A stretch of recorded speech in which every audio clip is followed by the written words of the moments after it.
Hey everybody, Mikey from Usually Broken Cars. So, I'm back at Howard Brothers again. Today, we're going to do the wheels on the Golf because they're looking absolutely terrible. So let's see what we can do. This is my first attempt. Fingers crossed, we get some decent wheels out of it.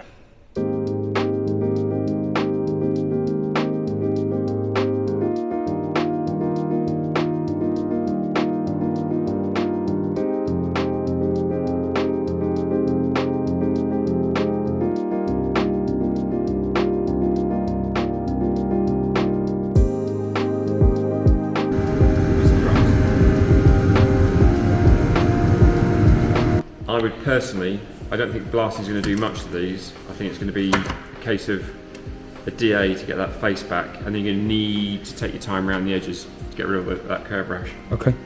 I think blast will just bounce off that because of the lack of peel. Okay. A load of media and. Okay. Yeah.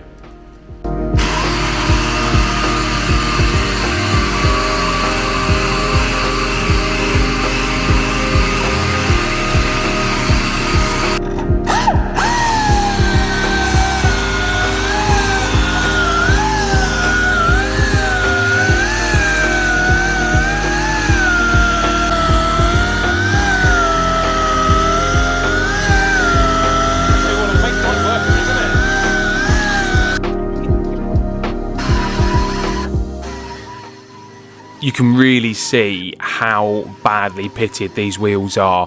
The previous owner must have spent their entire time driving along the curb, and a big shout out to Ross for bringing over his spinning table for me to use. But yeah, we started off with an 80 and then just a gentle 240, but I had to go really deep in places to try and get to the bottom of some of those scratches. The ones that we couldn't get to the bottom of, we then decided that we were going to address them later.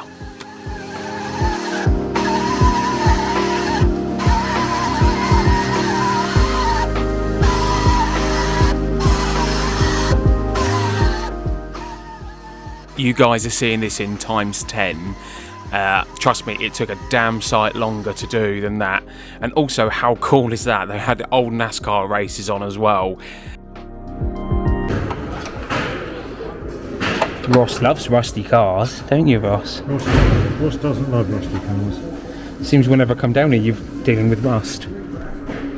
Rust is my middle name.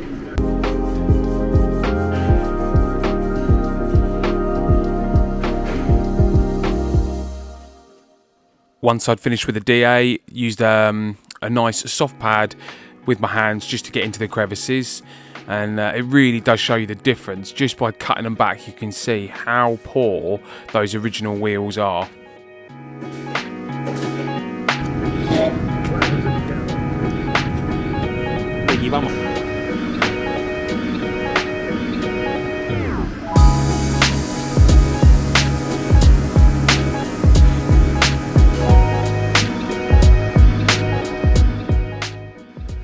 Chris very kindly offered to show me how to use the shot blast properly.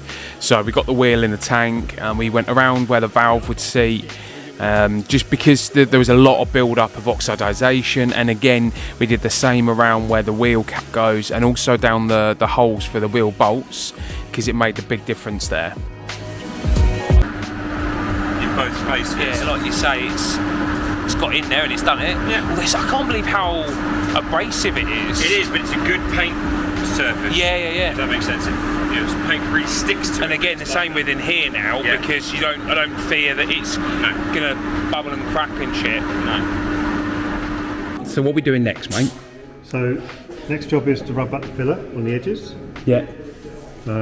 Get it all smooth. Might need another little bit in there. Yeah, okay. Once you're happy with that, we'll take them in the booth and clean them up. Get some grey on them. And then etch prime them.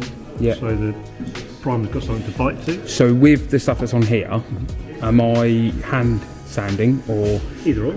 Yeah. Depends how confident you are. If you keep it flat again, you should only go down as far as the metal. Metal, yeah. If you really dig. Like you say, can't sand metal. Yeah, that hard enough. Yeah, so then once they're edge primed and then two-pack primed. Get this off, yep. We'll get them clean, get them in the booth and lay down, like you say, two-pack. Yep. Cool.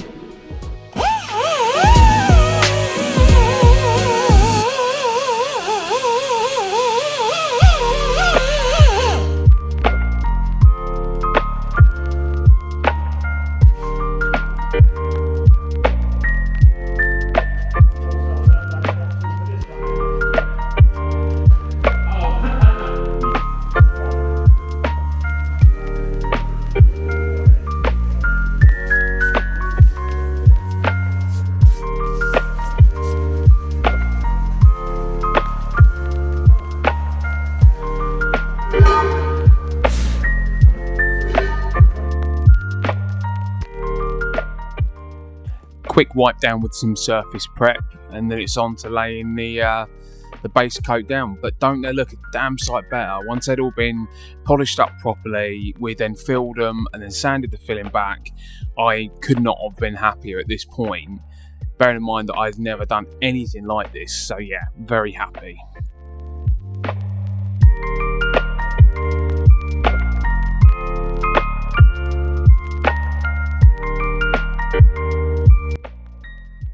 You hear because it's 2-pack primer.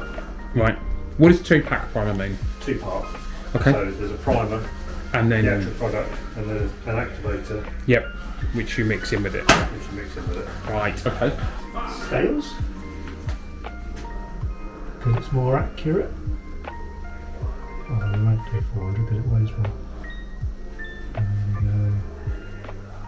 Oh, we might do 4.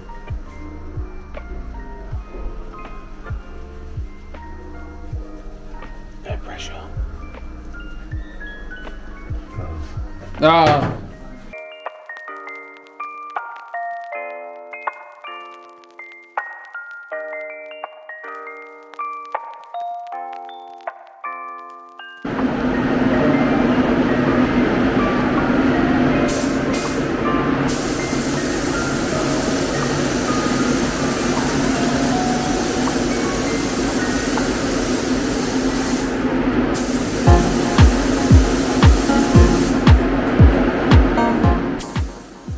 Under Luke's guidance, he let me loose with his paint gun. So yeah, it was a really cool experience. I've never done it before. Obviously I've used rattle cans and stuff for different bits and pieces, but it was really cool to be able to actually have a go and do it properly.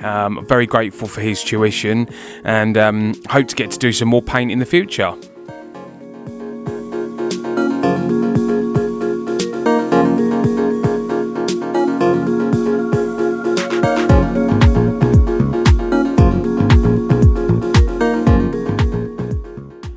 And already they just look 100 times better than they did, and I kind of liked the yellow primer as well, and I almost contemplated thinking, well, could we just put a clear coat on it, but then I thought no, that would also look terrible. So yeah.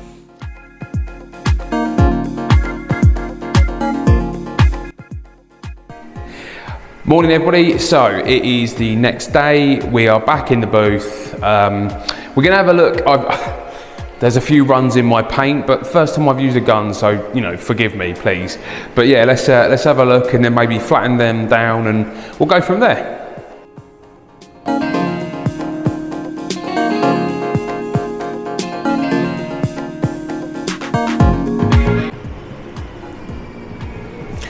So you can obviously see quite a heavy run here, and the same you can see. Where the paint flaked off quite heavily there, and whilst I did cut it back, I've obviously not cut it back far enough, but overall I'm pretty happy. I think there's another run just here, but this one looks a damn sight better on the valve. There's a bit of a run in here as well, which I need to try and work out. Bit of a run there.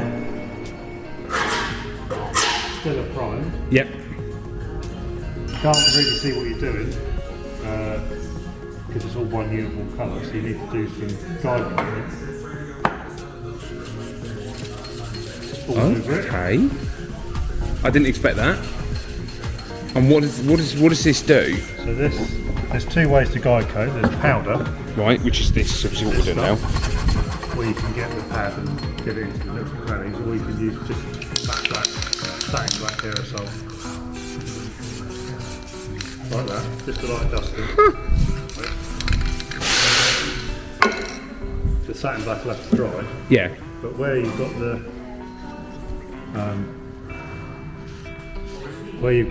guide coat in, when you start knocking it back, Yep.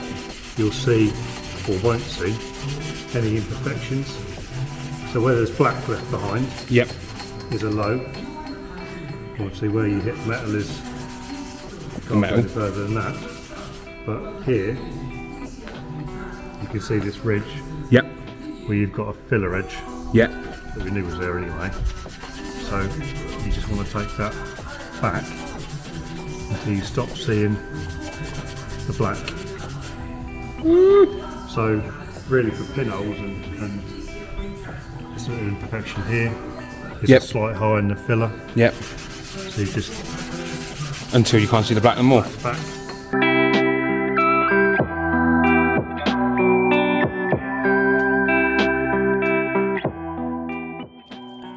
I don't know if you could tell, but I was actually like properly surprised by this stuff. I mean, you can literally see every imperfection in the paintwork. It is a super cool thing to see, and like if you're looking for that real high quality final product, it was so good. Such a clever thing to do.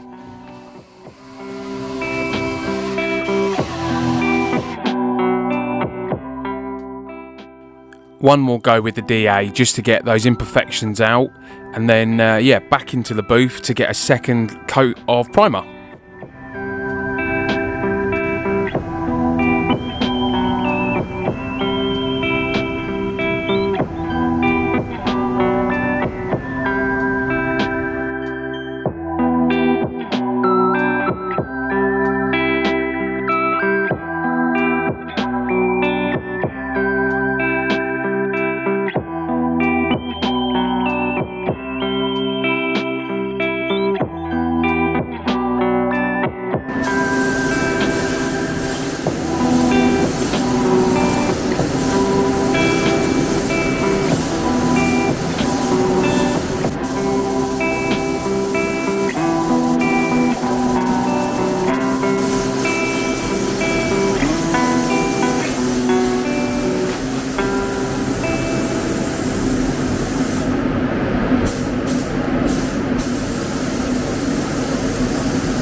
How beautiful is that colour? I was so pleased, and I literally said to Luke, this is the sort of colour I was looking for, and he pulled that pot out of the cupboard. Absolute winner.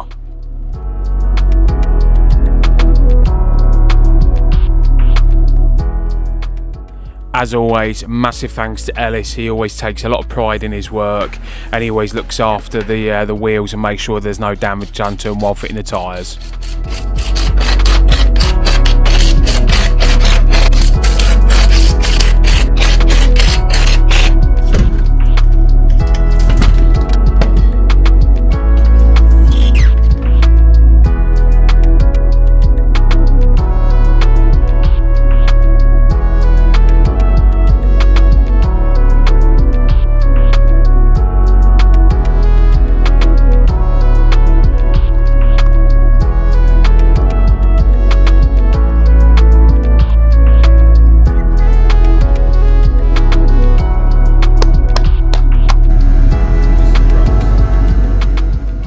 Look at the actual state of those wheels before I started the refurb, and look at them now. I am so pleased with the final result for what took me 8 hours of labour. Next time somebody says £80 for a wheel refurb, bite their hand, because that is a bargain. Right, so wheels are on the Golf. I'm really happy with them. I'm really pleased. It was a long process, but well worth it, I think. What do you think to the colour? Let me know in the comments below. Would you have gone for the bronze? Would you have gone gunmetal? Would you have possibly even just gone back to the silver and diamond cut them again? So let me know in the comments below what you think. Thanks for watching, and catch you on the next episode. Bye!